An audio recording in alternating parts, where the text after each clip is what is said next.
You know, he's actually really cute for an Asian guy. No, it's super impressive that you got into that school. I'm like really proud of you.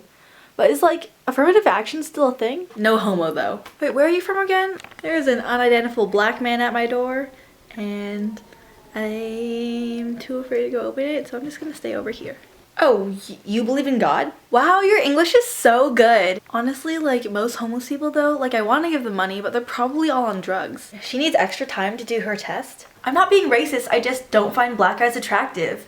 No, his house is really nice, but he like kind of lives in the ghetto, you know? Dude, you suck, you throw like a girl. Wow, you're like super Asian. Well, have you guys ever said, heard, or received any of those kind of offensive but kind of not, sometimes complimentary comments? If you have and you felt kind of weird about it, maybe it's like, wow, that's either really nice or really rude of them to say to me. Then you have seen, witnessed, or received an example of a microaggression. And what is a microaggression, you may ask? Microaggressions are actions or comments which communicate hostile or derogatory attitudes towards people based off of their age, race or ethnicity, class / socioeconomic status, gender, religion, ability, or sexual orientation, intentionally or unintentionally. So you guys may have heard a lot of these things on some of those videos, like, excuse my language, like shit white girls say or shit Asian parents say and stuff like that. And a lot of times they're passed off as jokes like, haha, that's so real. A lot of these things that we do that can be seen as microaggressions are things that we're taught. So for example, when you're walking down the street and you see someone, like a man of color, walking your way, it's not uncommon for girls to either like pull their person closer or to cross the street, literally because you're taught that that is the safe thing to do. And though, yeah, it is a form of self-preservation, we have to understand why we do that and what we're implying to the people around us when we do stuff like that. Does that mean that we think that all men of color are scary and mean and gonna mug you, steal your purse or something? No, like I'm sure that many people who do that personally know someone of color who is a really great person, but why do we still do things like that? And it's oftentimes hard because when we say or do things like that, we don't realize that they're rooted in a stereotype that we have about a certain group of people. And I'm sure many of us have received microaggressions ourselves. Any of the examples that I had at the beginning of the video, people making slightly backhanded comments like, oh, like, so how did you get into this school? It's like when people ask you questions or say things that sort of imply that you don't belong or they think that they're better than you. And it just implies a judgment that they've made about you based off of the little information that they have about you. For those of you who have received comments like this, you can either brush it off or it can really make you feel not good about yourself.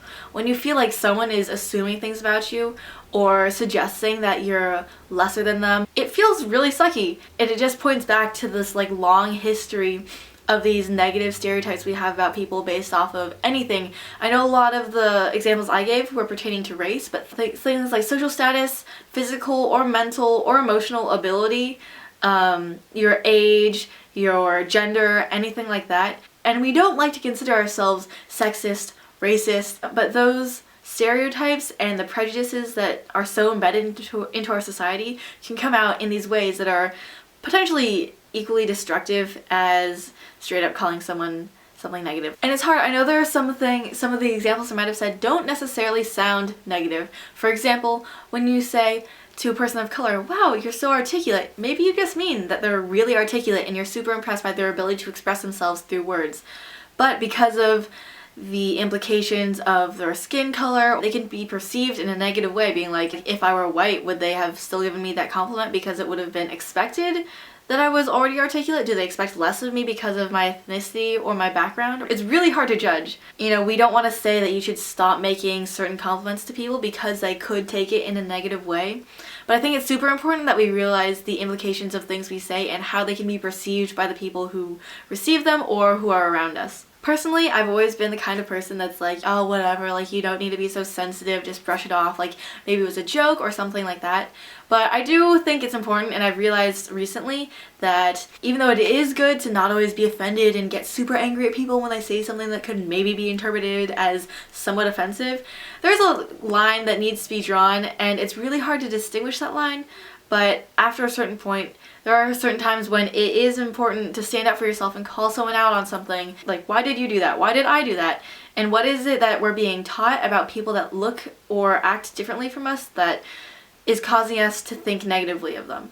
Another interesting point that's been brought up to me a lot is, can people who are not minority receive microaggressions? To me, that goes down to how you define the minority. For example, white males are not the minority or the oppressed in our country just based off of history. But, you know, in certain groups of friends, certain institutions, maybe white people have been oppressed in a form of what some people call reverse racism.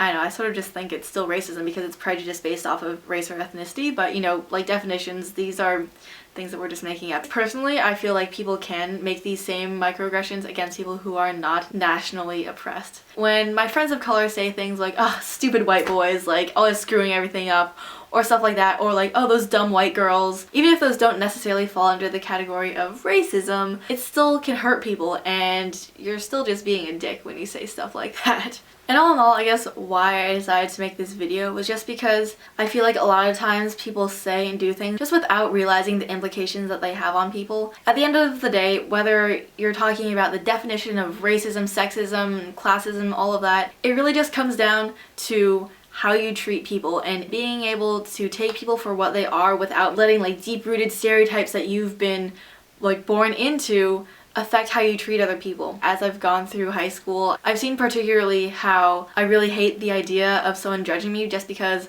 I'm an Asian girl, and you know, there's a lot of things, a lot of judgments you can make about Asian girls, like, oh, maybe she's really good at math, maybe she's really quiet, maybe she has like immigrant parents who don't speak English and her house smells like, I don't know, oysters or something. That was so random. Because I know this is like really random and a super random topic for like a fashion beauty guru to talk about, but this is something that's really important to me personally, and I think that it's really good to acknowledge the possibilities and the implications of things we do or say, especially going off into college, being in a new community and being with a bunch of different people. I feel like I really need to reflect on how I treat people and the judgments I make about people based off of anything that I can perceive like from the outside without really knowing them. Like I said, there's a lot of nuances to the idea of microaggressions and the specifics of what is or is not a microaggression based off of your attention and how people perceive it. But I think just having the awareness that microaggressions are a thing that happens so often in our daily lives will help us be able to be more thoughtful and intentional about how we treat other people.